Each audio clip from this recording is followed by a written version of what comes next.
Welcome back to another episode of the Blitz Break. I'm your host, Phil Rasmussen. Thanks for joining us once again on another Friday. We are very happy to have you with us. As always, subscribe to the channel here on YouTube and check us out on all the other platforms. I am joined today by the full crew here. I've got the resident Texan, Mr. Howard, our guy, Justin Ingolia, and our not only social media and networking specialist, Julie Shroyer here. So I've got the full crew to join us today, and we're going to kind of rapid fire jump in. On episode 40. what? 40. 40. Yes. Episode 40. This is 40. 40. Oh, I love it. I can't count that high, so that's good to know. Excited to introduce today's guest, a real estate professional since 1998. 1998 Yes. license, yeah. 2000 though in real estate. In real estate? I was commercial before. Commercial before Yeah. that.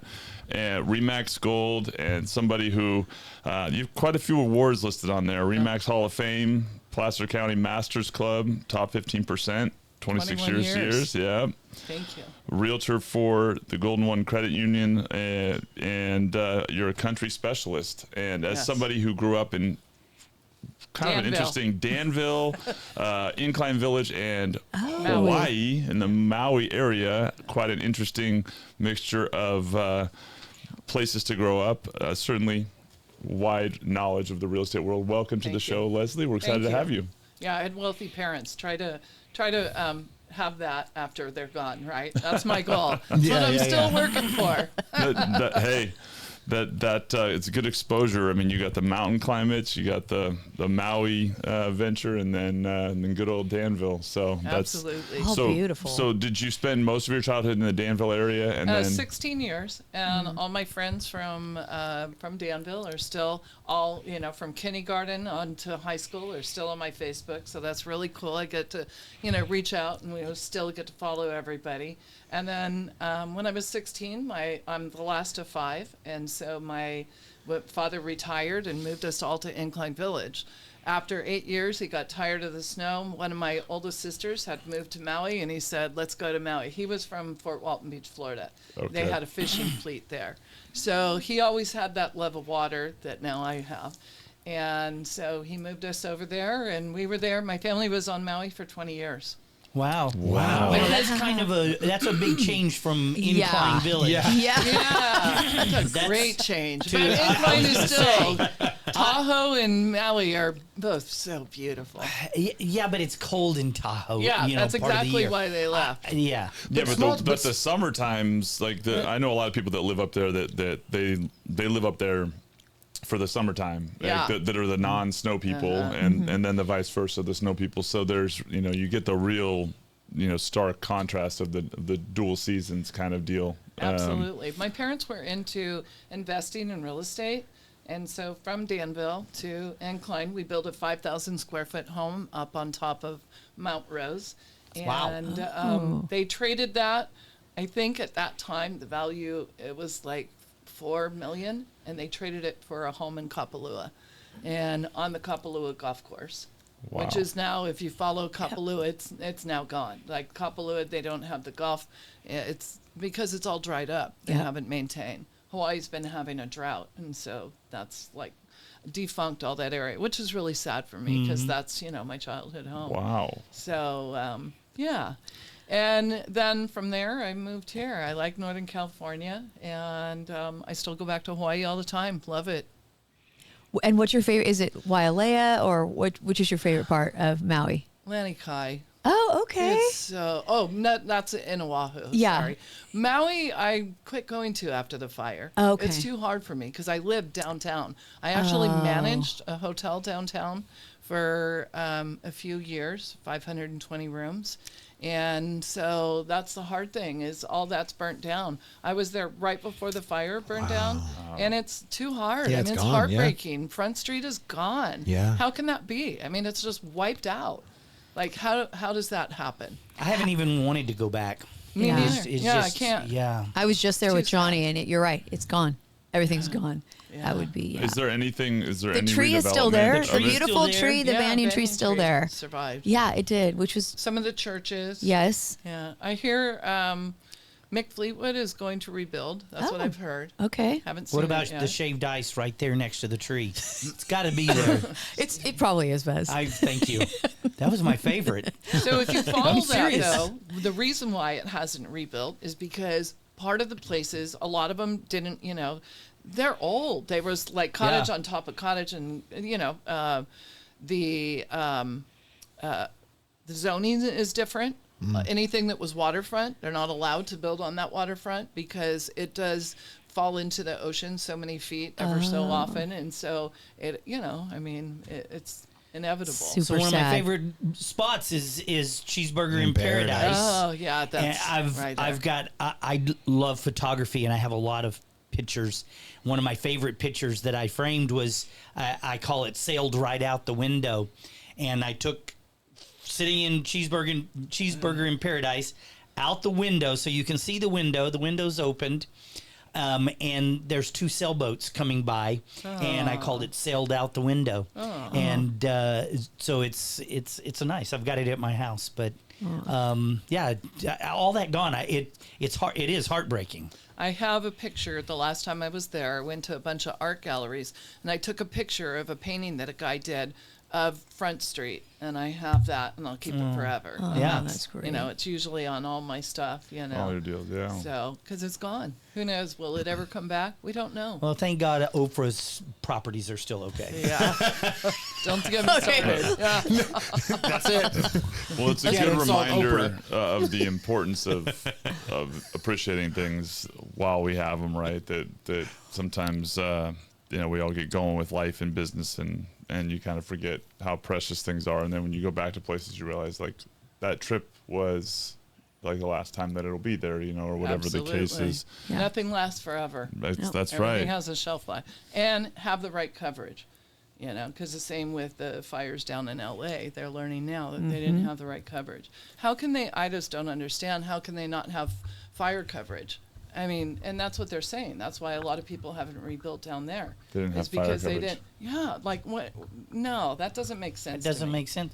Yeah. So tell us now. You're here in Rockland or Loomis? You I now live in Rockland. okay? But When I moved down from Lake Tahoe and I got married down here, we lived in Rockland. And so I've always felt Rockland kind of was my home. But then I moved to Granite Bay, moved to Loomis for multi-years, and I was out in Loomis. Had horse property, 8 acres. I used to mow my lawn. Was married to a landscaper, but I mowed my 8 acres. I loved it. I grew up watching Green Acres as Yeah. a kid. I'm out there Yeah, on my yeah. tractor, humming it. Those are beer. great times to check out. You get a lot of good thinking in when you're doing stuff that's kind of a mindless task and allows you to go elsewhere. It is so beautiful out there. so now you said earlier. Tell us a little bit about you specialized for a long time in horse property. Ranch land. What about that? So when I started my career, first I got my license because I was in commercial. And then they put me, I had come over from 14 years in apartment communities. And so they said, hey, to be a regional, we need you to get your real estate license. So I got it in 1998. And then in 2000, I got out of commercial and multifamily. I was between LA and California. I had 8 apartment communities. One was in Avenal, which nobody knows where that is, but it was mainly prison guards. And I used to go stay at Harris Ranch. And so it was kind of fun. Great food, really stinky, right? Yeah. That's fair. So Smells like home. yeah, so it was 2000. I started in real estate. I've been a top producer since my very first year. I actually found this morning, and this is one of my very first newsletters. And don't look at the picture, but Wow. we've evolved, Yeah.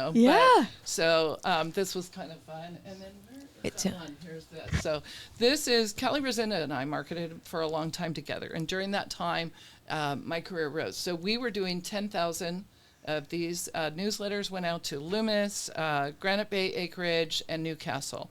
And during that time, for 2 years, I was #1 for Loomis, 2004, 2005. I got some award. I can't even remember who it was from, though. But, the awards are never important to me. It's having a satisfied client. At the end of a deal, if your client doesn't like you and didn't think you did a good job, it means nothing to me. It's all for That's right. that client. It's never the fame. So yeah, I lived out in Loomis, and because I lived out there, I have 4 different houses out there. Then I sold to my neighbors. So I started out doing 200, then it was up to 10,000. I kind of cut back on them now because the cost to do them, not much is selling out in Loomis, and then there hasn't been a whole lot of listings. As we know, the market has slowed. There's not a whole lot of business out there. We have a lot of listings coming on, more listings than ever, and it's very competitive. And so, we're all putting, $1,000, $2,000 out per home, and if it doesn't sell, we're just out of pocket. So, and a lot of them aren't selling. Mm-hmm. Why do you think they're not selling? Price or nobody wants to go up there? What's the story? Demand is number one. So we have all these people that have been waiting, because all of a sudden the market has changed. Mm-hmm. So when it changed up, it's like, okay, we've got people wanting to sell their house, but they're stuck on a price that isn't there anymore. Before, yeah. So back in 2020, and up till about 2022, I think the market started to drop a little bit. It did. Mm-hmm. Our values, I wouldn't say they suck, but they've declined for 2 years. People do not want to accept that. I've gone on like 4 listing appointments that I didn't get because I told them, I can't get you. Your property is not worth $950. They say, oh, but I'm retiring and I need this much money. It doesn't work that way. I can only sell your house for as much as a buyer's willing to pay. That's right. It happens 9 out of 10 times nowadays. Hardly anyone wants to accept that this is a price. So what do we do as a listing agent? We take that on, but then, okay, we've got to produce. So I tell them, are you willing to invest? I'll invest in your house, my time, my energy, my experience, but you got to invest like, okay, people don't want purple walls and a bright orange bedroom. So can you work with me? The thing about me is I have a crew behind me. So not only did I grow up in a contractor family and real estate investor family, is that during the Golden One, I was another agent from Lyons, him and I, John and I, we would take on these foreclosures. We had to go knock on people's door and serve them the eviction notice, Oh my gosh. So because of my property management background, They were like, you're our girl because you know how to do all this stuff. So we would then foreclose, and then it was our responsibility to flip that house. So some years, my best year, I did 65 homes with my business plus the credit union business. We had to nail that every single time. We are expected to sell for what we project. We have to say what we're going to do to it, spending the least amount to get the biggest bang for your buck.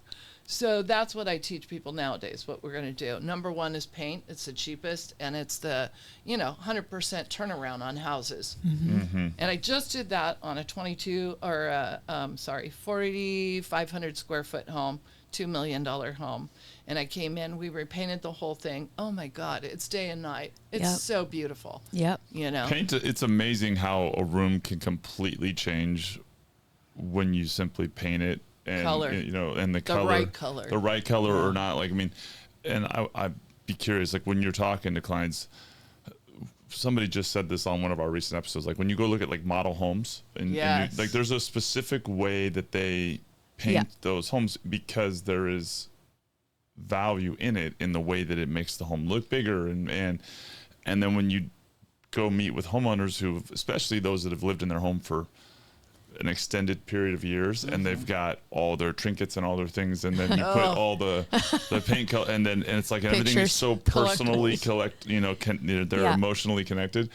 The idea of taking stuff out, and the house, it's not cluttered, and you look at a room and you go, you have no idea how cluttered this room looks, and then the paint. So how often do you run into the resistance in those conversations, and what do you do? Do you if they say no, I'm not willing to do that, I'm not going to work with you sometimes, yeah. So I'm very direct. I'm cut and dry. It's the only way I know how to be. My father was a very successful businessman. He is 6'5" and probably 280 pounds. So you didn't mess with my father. So that's kind of the attitude I do have, and not don't mess with me, but I'm direct. So when I walk into a house, the clutter, it's got to go. as you said, model home. So model homes don't have any personal stuff. They don't have any collectibles. They also, if you'll notice, they're very bland. And that's what I teach my clients is your house has to look like that to compete. So I'll give you an example. So Catadera, they just had a broker open the other day. There were 13 homes for sale in a very small area. 13 sellers competing for maybe 5 buyers. Right. And those agents are working hard. They're doing everything they know how to do. But some of the sellers were reluctant to put away their stuff. I'll give you an example. One house was white. It's got really bright colors all the way through it. Okay, what's selling right now? You know, some of them were Tuscan. Tuscan doesn't sell anymore. It's hard for us. We're going to have to flip those houses. We're going to teach those clients, if you want to make money on your house, you're going to have to paint it. And there was one house we went in that the gentleman did talk his client into painting the Savage brand cabinets, which we all know. He's great. He did a great job, but they're all outdated now. So they did paint them white, and man, rock star. So it took it from an outdated Tuscan home to a updated Santa Barbara feel. It was a beautiful home, and I bet you it's going to sell pretty quick. That realtor was only 36 years old, so hats off to him. Yeah. Kata is all Tuscany, though, mostly, right? Well, yes and no. There's a lot of modern out there and stuff, and a lot of people have painted white. But the thing is you've got to also remove all that crap then. Yep. You know, get rid of, it's okay to have a family photo, but you can't have 20 more photos on that same wall or 20 more paintings. No gallery walls. I get rid of color, patterns. Every throw rug in the house is gone. You know, I mean, people don't like cluttery stuff. We want it to look like that model home. And when we do that, it's going to sell. That's what I demand on all of my listings is if the people, my assistant was just saying this morning, when they follow my advice, I will make you so much money and I can sell your house fast. But the reluctancy to let you, and it's probably control and they don't know me, you know, but if they follow my advice, I'm going to sell it and it's going to go. I also take fewer listings. I'm not one to have 8 or 15 listings because I don't want that pressure, that stress. And also, back in the day when I did have 8 listings, I was less effective because I've got 8 people and I'm scattered. I can't concentrate. So I only take maybe 3 or 4 at a time and I sell them, you know. Yeah, the part that you're touching on that I think the ones that don't listen just lose sight of the fact that the less that's in there, the more that the potential buyer can picture their stuff themselves in there. The more that they see in there, the harder it is to picture. And of course, it makes the room look smaller. I mean, well done. And when we talk about misrepresentation, some of the photos you look at on listings, right, and you see like, oh, that's a bedroom, and then you get there and you're like, this is a closet. Yeah. It's the size, but yet it looks like a bedroom because someone has smartly removed all the extra stuff. And I think all those little things, you know, it is a conversation, and every successful agent that we've spoken to, and you're touching on it heavily, are willing to have the hard conversations up front instead of spending endless time marketing a home with all these frustrations and struggles that come from not selling the house because they weren't willing to have that conversation. Would that be your advice? You mentioned that the one that what you just mentioned was 36 years old. Would that be one of the advice points you would give an agent getting into the business? And what else might you offer as advice to up and coming agents? It's not an easy time to sell. In every interview I've gone on this year, I tell people it is a really hard time to sell your house. It is, you need an agent that is locked in on, I tell people, now is the time, not the time that you're going to hire Johnny at 1% commission to sell your house, because he's not going to do it. He doesn't have those tools. Unless you underprice your house, it's not going to happen.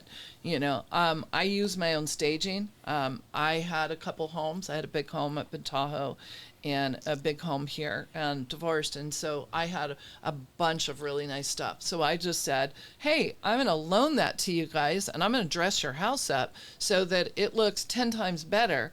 And it helps me to modernize it. I can also take a Tuscan home or something outdated and swing it a different way, because that's what's selling. And so I teach my clients how to do that. I think that we've got to be up on technology. I have a home right now that they didn't want to pay for staging, so I went on AI and I staged it. It cost them nothing. Yep. Just my knowledge to do that.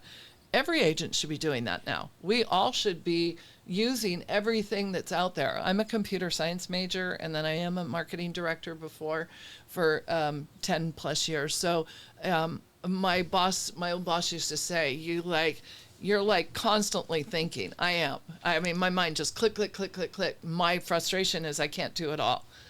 I want to. I'm out there, I see videos and I'm like, oh, I could do that, and so I'm out there. I used to be a photographer.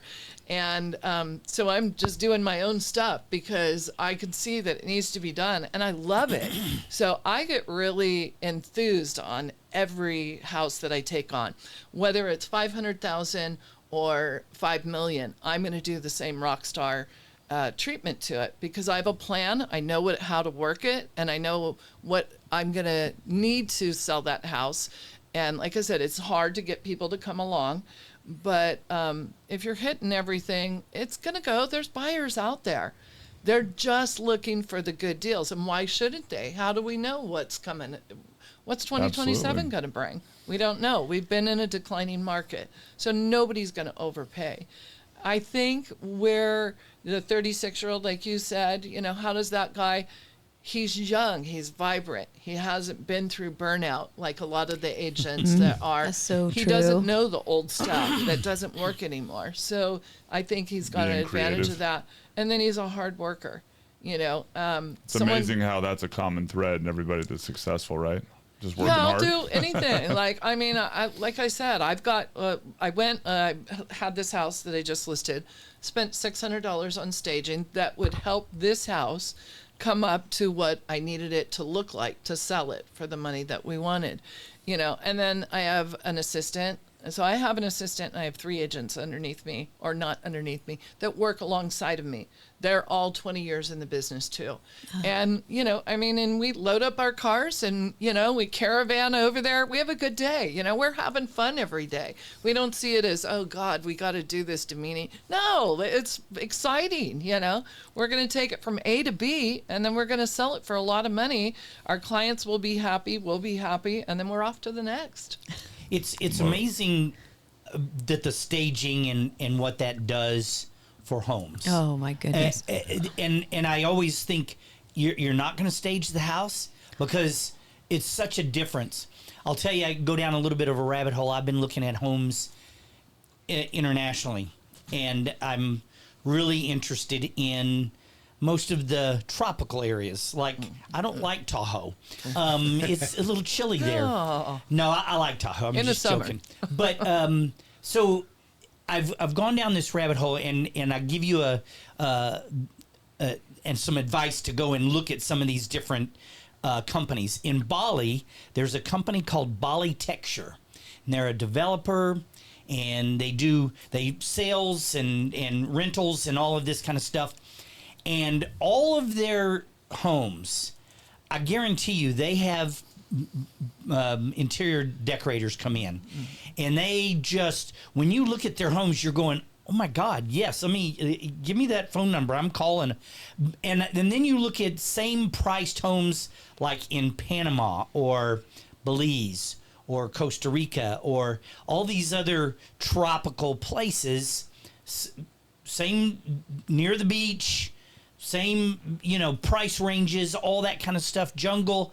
And you look at them and it's night and day. You go, why would I want to buy a house in Costa Rica? Because it looks like crap on the inside. What? It's cheaper there. Well, Bali too. Yeah, Bali Bali. is amazingly cheap. Vietnam, there's a bunch of places. Right. I mean, so cheap and beautiful. This one company, like I said, and they're all over my social media now because I look at them. But That's how an algorithm works, Yeah, my it man. works. Those other sites that you regularly visit.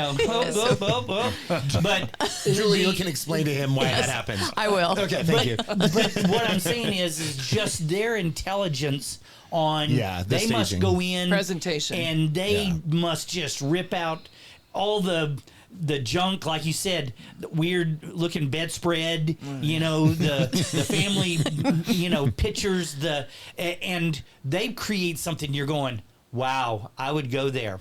And I think your background a lot, you said in hospitality, you worked at for a big hotel. Sheraton Maui in Kaanapali. I was a management trainee. So that background shows you the difference. Like I said, it's like night and day. You're going, no, I wouldn't buy that. And well, I was going to say, I had a question. Like, there's multiple ways that you can obviously stage a house. Yeah. And I've seen an influx of empty homes. Yeah. Is that better than a staged home? I would think a staged home would be better. Yeah. Yeah. But I've noticed just recently, or the more that I've just been looking at people are moving, and then, you know, I mean, money is harsh for nowadays. Nobody talks about it, and then nobody talks about it on Facebook, That's Instagram. But we all know, how many people do you know that are doing better today than they were 5 years ago, Right. or 2 years ago? They're not out there. People are struggling. People less are and less, for sure. Yeah, they're staying in their homes. You know, my contractors are telling me they're busy because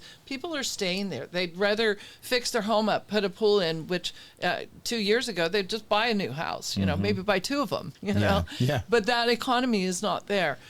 The vacant homes is because of, I believe, it's hiring Johnny for 1% commission that doesn't have the tools, that hasn't convinced his client that, hey, we need to really work on this house before we list it, because you're not going to sell.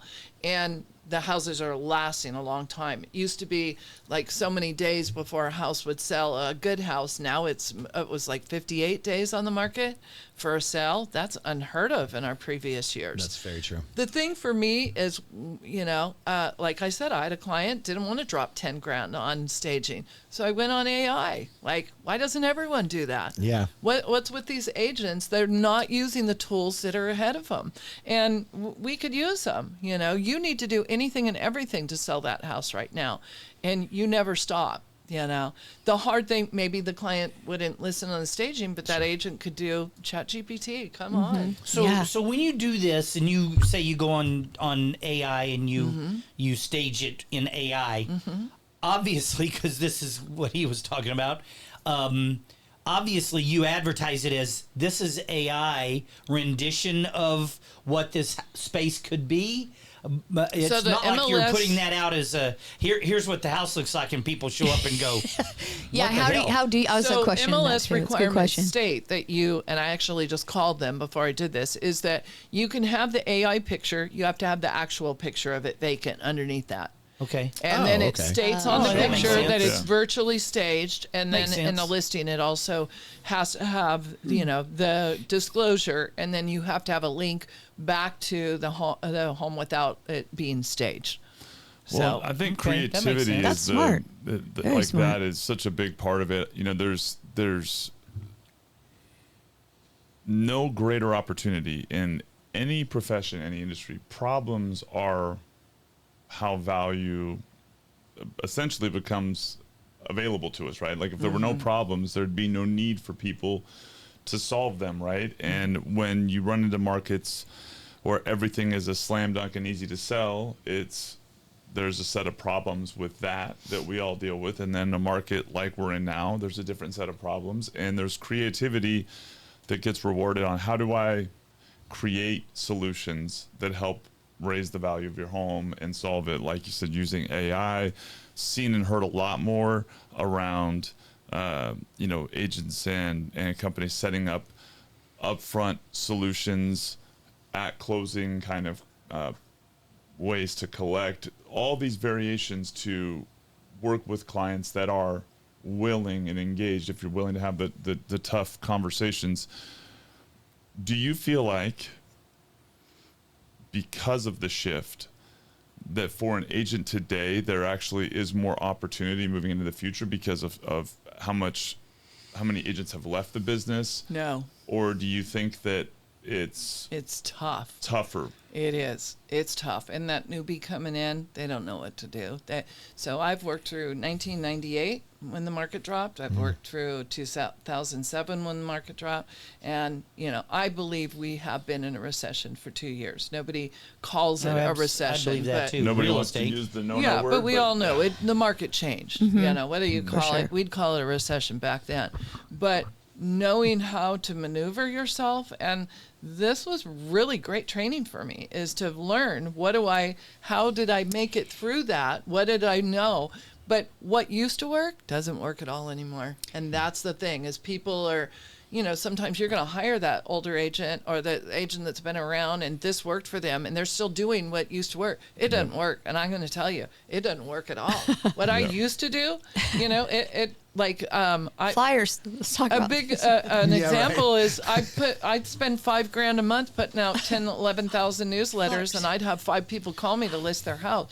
I can spend $5,000 nowadays, put out 11,000, and I'm lucky if I get one call whatsoever at all. So it doesn't work in many different ways. We have to evolve. We have to change with the times. It's just like I always say, everything has a shelf life. And so that's the same, is our shelf life Absolutely. up? You've got to evolve, so. That makes total sense. And I'm going to pass it to you here. I'm going to ask one more follow-up on this, though. So one of the things I talk a lot about for lenders and loan officers, you hear people in various conversations, whether we're recruiting or just networking events, talking about the struggle. And the facts data-wise are there's actually more available volume per what they licensed say. loan officer Yeah. today than there was in the peak because so many have dropped out. But the competition is so much more fierce, and the reality is for those that haven't evolved, haven't updated their tactics, their strategies, and modernized, they're losing more even though there's less competition because they're running into the pros more often. When there was so many people, you might run into somebody who isn't doing a whole lot, but there's so much business. Now it's like you're going in and competing against the top 1%er, or you're going in and competing against the person who's essentially in the race to the bottom. The ones that are really succeeding right now are delivering value currently that makes sense in today's market, and they're actually doing more volume and they're growing. But when you talk to people, they're not translating and recognizing that this has kind of weeded out a lot of people. And so if you're willing to do what you just described and evolve and modernize and really get specific about delivering value, the opportunity is massive for you to grab market share. But it's tough, though. It is tough, and that's the part. It's tough to convince competitive. people to go with you. I was just thinking while you're talking, I've gone on 4 listing appointments this year that they didn't choose me for whatever reason. I mean, I think we nailed it. I thought we did great. They loved us. I bring my team out when I interview. I want people to see it's not me. I mean, I'm only as successful as the people that support me, and I have great people underneath me, and I have an assistant that if I'm not there, she's there. And I've got 3 other agents that can show up to show a house if I'm locked out with another client. But, and whatever reason they didn't choose me, I mean, that's fine. But I will say that out of those 5 appointments, 4 houses are still sitting there, and they know, and no offense to them, but they know, and I know they know that, and I think, do they wonder, should they have gone with me? I can tell people the problems that you're going to have. If you have a really outdated home on acreage and you didn't stage it, my staging, do I want to do that? No, I don't get paid more for it. Yeah. I'm spending $600 on your house. I'm not going to get back. I'm going to take all my time to load all that up, get that over there. I'm paying my crew to get it over there, but that house would have sold and it's still sitting there because people are focusing in on what it's not instead of what it could have been. Yeah. And they didn't virtual stage it either. So, I think that it's hard. It's tough. It's tough to sell your house nowadays. People need to do their homework, and saving money is not going to make you money. You have to spend money to make money, right? That's absolutely true. We see that, I think, in in the lending space. You've got people that are it's the race to the bottom just to win the client, but not thinking about long-term value, the right set of advising and financial planning and all the things, and the conversation consistently it's a scarcity mindset that has people not thinking about the big picture, and it takes a real pro to have that tough conversation and help people see the big picture, and then the confidence to know that you can deliver and build that credibility, which you're seeing it because there are people, and you can see the ones that their business is growing, and it's a very clear set of things, and we talk about it a lot. And Julie, I'm feed it over to you. You're at a lot of these things, and you hear them speak. So, and it's not the dancing realtor that we all have to talk about there's the dancing because, realtor. It's a big joke. Like, we all see what everybody's doing on Instagram and Facebook, but is that who your client is looking for? Come on, you guys. Is that going to get you more listings? No. Come on. Julie will tell us. What I would say is this. I do think that in the next couple of years, you're going to see the people winning are your seasoned agents who have the relationships in place. They have the confidence. They have the expertise, right? Mm-hmm. But the ones that embrace the social media, I'm going to throw it out there again, and this is where this dancing realtor comes in, is remember we talked about it a couple episodes ago when the first person they see, remember, or come in contact when they want to sell, purchase, or refinance, they use. So the agents that are out there with the most exposure consistently with the knowledge and the resume are going to dominate. And you're seeing it already. A newer agent coming in that is strong on social media, strong with social skills, they're dominating too. We see that in the Folsom area. We see a bunch of young agents dominating Folsom. And why are they doing that? Because they're bringing value, they're doing video, they're on social media, their follower count is way up there. So they're getting that exposure to at least get an at-bat. They're getting an at-bat, and then they're coming in and they're saying, hey, you might have this agent over here who's been in the business 25 years, but do they have 40,000 people that they can just in one click show this beautiful house to? Do they have that? Probably not. So I think that's where the win is coming from. So I do hear what you're saying. The dancing realtor is a little, but if they coupled that with knowledge on, Loomis, if they coupled it with that, it might be powerful. If they've got more to offer. If they've got the dancing realtor. If they've got the moves, you gotta have the whole. We agree. The dancing realtor gets you in the door. What keeps you in that door? Stop scrolling. And then, but you, perfect example. She is now doing virtual staging on her thing. But how many other real estate agents are doing? Probably not many. So that's a great example because she's going to capitalize on that. But everybody likes before and after photos. Yes, of course. Yeah, that's my next thing. But it's really hard because until you sell that house, you don't want to say what it looked like. Not that it was bad, but I mean, but I'm going to have a lot of those. It's empty, and then after it's been staged. Pretty powerful. Before, after. Yeah. A lot of people like that, but it is the attention getters. Yeah. We go through, my assistant and I, and we go through, and we've done it for doctors' homes in Cambridge Estates. It's like we go through the house and we put a big pile of all the stuff that it's going. And then we bring in like silk plants. We want it to look like that model home. So that's exactly what I do. And from the Sheraton training on visual areas, what that has to look like, what you get rid of, what you keep. And it has nothing to do if I like your stuff or not. It just has to do with how is a buyer going to connect? You were saying about all the trinkets, all the collectibles. So when that buyer is looking at your house, they're seeing it as your house.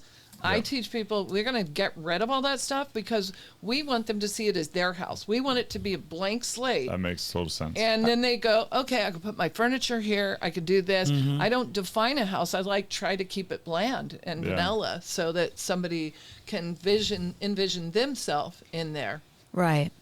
So, that's... My wagon wheel furniture has to go. Has to go, Buzz. The little lamp with the leg and Yes. And I lost a listing because I told the lady she had a wagon wheel, true story, in this year. Oh, this is great. But she had it on her wall, and it wasn't that it wasn't. I just said, it's crooked. It's not centered. I need it to go in the center of your wall. And she said, no, it took me a lot to hang it there, and I'm not moving it. And I said, but if I was to list your house, I'm going to want this to be different. And I know she didn't hire me because she didn't want to do the staging. But I will say her house is still active. Oh. Told you so. But I really Everyone don't. loves a good told you so. I don't have that attitude though. I just No, say, yes, gosh, of I course, wish she of would course. have listened, because I want people to win. You know, it's not about me, it's about my client. I want to see That's them right. win. And I'm not trying to be harsh or judgmental. I just want to help them. And we have to have those tough conversations. Yeah. Yeah. It's not easy. Not easy. So I want to go back because you were saying that when you were working for Golden One, Yeah. you were required to do the Foreclosure. eviction notices Yeah. and that kind of stuff.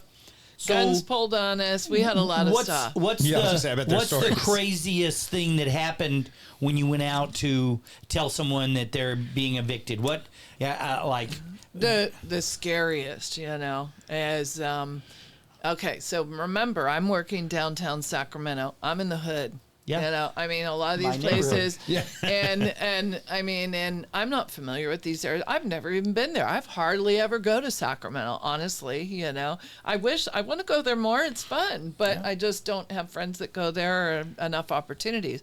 So I did go to one, and I have a black Escalade.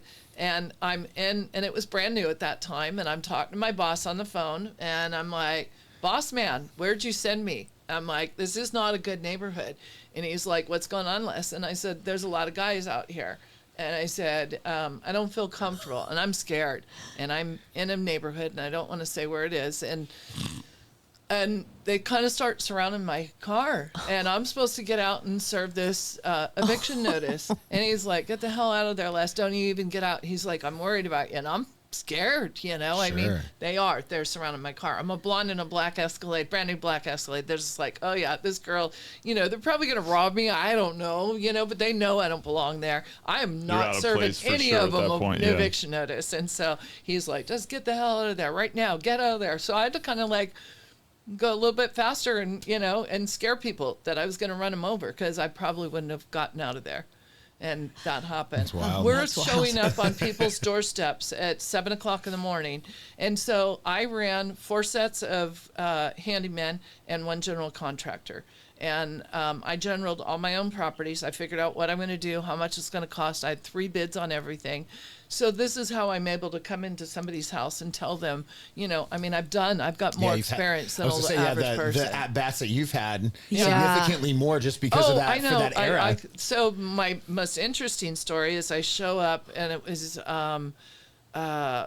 what is that called? Is it Greenhaven? I can't remember. It's just a really exclusive neighborhood down in Sacramento. And it's beautiful. And this house is really weird, gray, dungeony looking. So we foreclose on it, go in. It had been an Asian man's home, and he took care of a couple relatives there and didn't have money. And so he had turned it into a grow house. So I have pipes coming up in the family Oh my room. gosh. I have pulley systems over on the ceilings. I mean, in every single room. And then there's a fire door on everything. That was my biggest flip. I think it took us 8 months, and that was the one that cost the most money. It was Yeah. a couple $100,000. We had a contractor, not one of mine. One of my boss hired this guy, he liked him over the other contractors we usually worked with, and the guy ran away with our money, and it was just a nightmare. What a we night- finally did sell it, but that was did you keep all the plants though? Of course for you would ask. staging purposes. That's all. staging. Staging, But we yeah. even had to, we couldn't get the house to sell. And I said, it's because it's got a cement backyard. We need lawn. So one of my contractors came in, and we jackhammered the back. We put in lawn, we put in sprinklers, and it sold. Yeah. So you That's got to keep, amazing. working away. What else haven't we done? Let's go back to the, table and figure out what it takes. So, yeah, that was interesting. Wow. Love that. Julie, we're getting close to our wrap-up Hard time stop, here. So yeah. last Oh, okay. social media tip of the day, and the last question for Leslie as well. Okay, social media tip of the day. When you're filming, think of the advantages you can bring to the video and the disadvantages. So when you start a video, it should always be, believe it or not, a negative thing. You can't afford a home, so that's negative. And then you switch it to a solution. If you can do that in your videos and keep them, again, under a minute, under 30 seconds is even more ideal, you'll get traction. So disadvantage and then advantage. 2 elements to include in your video. Leslie, you are you are a legend, definitely in Placer County. Everybody knows you. What's the one thing you would say that is the foundation of your success? What's one thing? Hard work. Okay. That's it. All right. Yeah. My I like father was, he raised us all to, there's nothing I won't do. And I'll do most things that a lot of realtors won't. I don't care. I don't see anything from beneath me. When I lived in Lake Tahoe, you know, my oldest sister and I had a cleaning service. I was 16 and a half years old. We busted our butts and we made a lot of money back then. You know, we were very successful. And that's what prompted me to get hired with the Sheraton is that knowledge of, you know, being hard work and then running a crew on a cleaning team, you know, and I started out, they're like, okay, well, you know, you're doing a really good job. Let's promote you on otherwise. But I think there's nothing beneath me. On that one house that I talked about at the Cambridge Estates, in the end, they didn't have cleaners to show up, and the lady was really stressed out about it. And I told my assistant, I said, do you have a problem with cleaning it? Because I don't. And we showed up, and it's really funny. My assistant, she put like rags on her shoes, and she like scuffed all around. I mean, it's 7,000 square feet, and it's got like 5,000 square feet of marble flooring. Oh, okay. And so, like, you know, I think just what will you do to Hard work and humility. That's what I'm hearing. I like it. Those are two hard good, work never goes out. good combination right there. It's a good combo. That's right. That's right. Justin?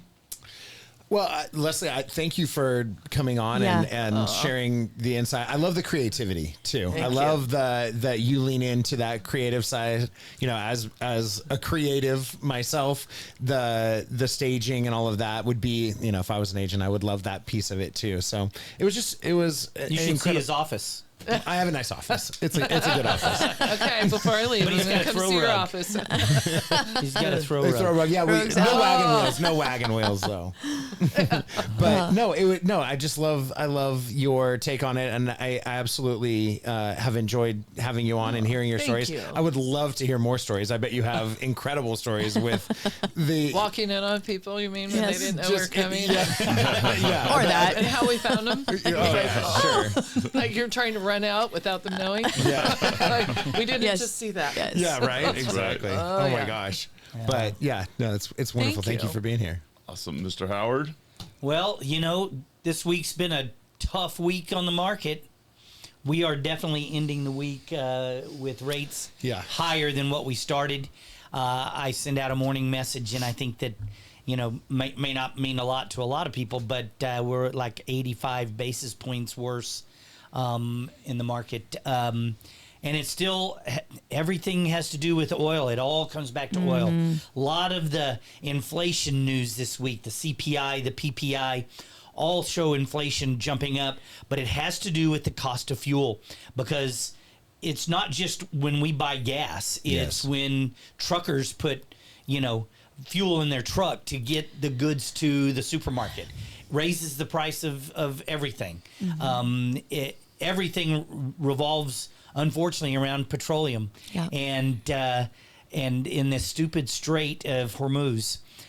So until we get that problem fixed, I think we're going to continue to see this instability and this problem with the market. And so let's all pray for all of that conflict to get solved and get the flow of petroleum back, so that we can get back to normal. Amen. Because I do believe that if we see that happen, there's no reason for oil to be that high. There's absolutely no, you know, the cost to pump it today and everything is so far down that it'll drop and things will come back to normal. So that's where we are today. Leslie, I appreciate you being here. Love the stories. Go check out his office. I want an honest opinion. Of course, Phil in my office, you know, it's just stacks of paperwork everywhere. So anyway, Organization. We gotta hide that stuff. Yeah, we just need to get it all out. But so glad to have you here. Thank you. Thanks you for being being inviting here. me. I appreciate it. Perfect. Well, I have to say, final question for you. Sure. To be successful, you mentioned your team. you mentioned it. There's all sorts. We've got title, we've got lending. What do you consider, and what would you say makes a great lending partner, a great title partner, a great partner, and someone that joins your team that you know adds value and allows you to be as successful as you've been? Yeah, so 26 years in the business, and I've worked with a bunch of different lenders, and small, large. I think that the ability to adjust. So right now we're in a market where a lot of people don't have a lot of money. If someone is charging, top rate and their costs out the door are higher than anyone else's, how do I sell that? So I think being able to see, what the need is of your buyers, how can I help this buyer to buy a house? Sometimes we have to bend a little bit, a lot of, I wouldn't say a lot, but I would say some lenders are charging more than anyone else, and then it's harder for me to push business their way because of that bottom dollar. The other thing I like with my lenders is I love when people will come out and work with me, and nobody likes to work weekends, but it is really nice because that's how your clients connect to you. Is we're in a personal business, Yep. Once they may not like you on paper, but when they meet you and they see how charming you are, and they're like, Dimples, okay, I like this guy, I can work with him. But it's things like that. Seriously, it's a personal connection, and then they go, okay, well, you might be a little bit higher, or maybe this. I didn't plan on going with someone local. I was going to go with the guy I've gone through for 30 years, but I like you, and that's the reason why people will change. Is because who you are and what you bring to the table. Yep. Personal connection. Yep. The relationship. I mean, there's always somebody that will go lower, and there's always someone who will do it for less. But value is, the key term we talk about all the time, and we're obsessed with value. And I think that's the thing that when you look at the idea of buying a home, is the biggest thing that people go through, and there's so much attached to it emotionally and family-wise, and trust, and knowing that you're working with someone that's got an understanding of your whole picture, your family, your future, whether you have kids going to college, getting married, etc., is something that you can't establish at the snap of a finger. It takes time. So I love hearing that, and very grateful that you took the time to visit with us today. We'll definitely have to have you back. Thank you. And hear some more stories. It sounds like we have some stories that we may have to bleep out sections that we can drag out of you next time, which I love.